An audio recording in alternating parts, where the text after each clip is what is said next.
start with.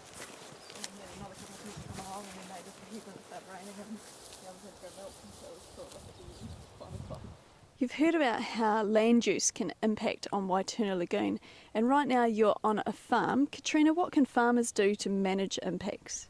There's lots of things that farmers can do to manage the impacts. Here we've got an example of some great fencing and planting beside a waterway.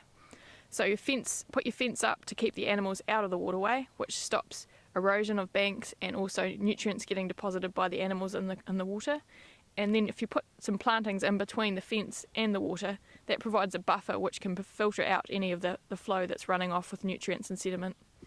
Okay, you can see lots of plants here. How many have been planted and how did you actually plan out that? There's approximately 300 plants planted around this duck pond.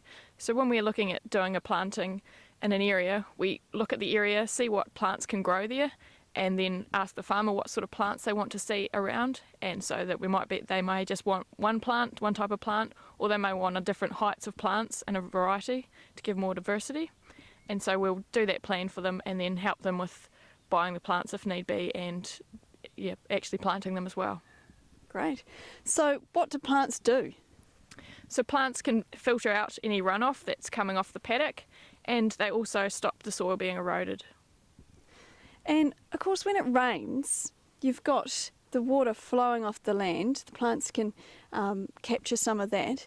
But what about the water that goes through the soil? So water that goes through the soil around here often goes into subsurface drains, which are called tile or mole drains, and that drainage then carries the water through to the creek. So this is good because it helps the paddock dry out and so the pasture can grow, but it can also take nutrients with it as well, so it's another way that nutrients can get into waterways. So what was the land like before people arrived?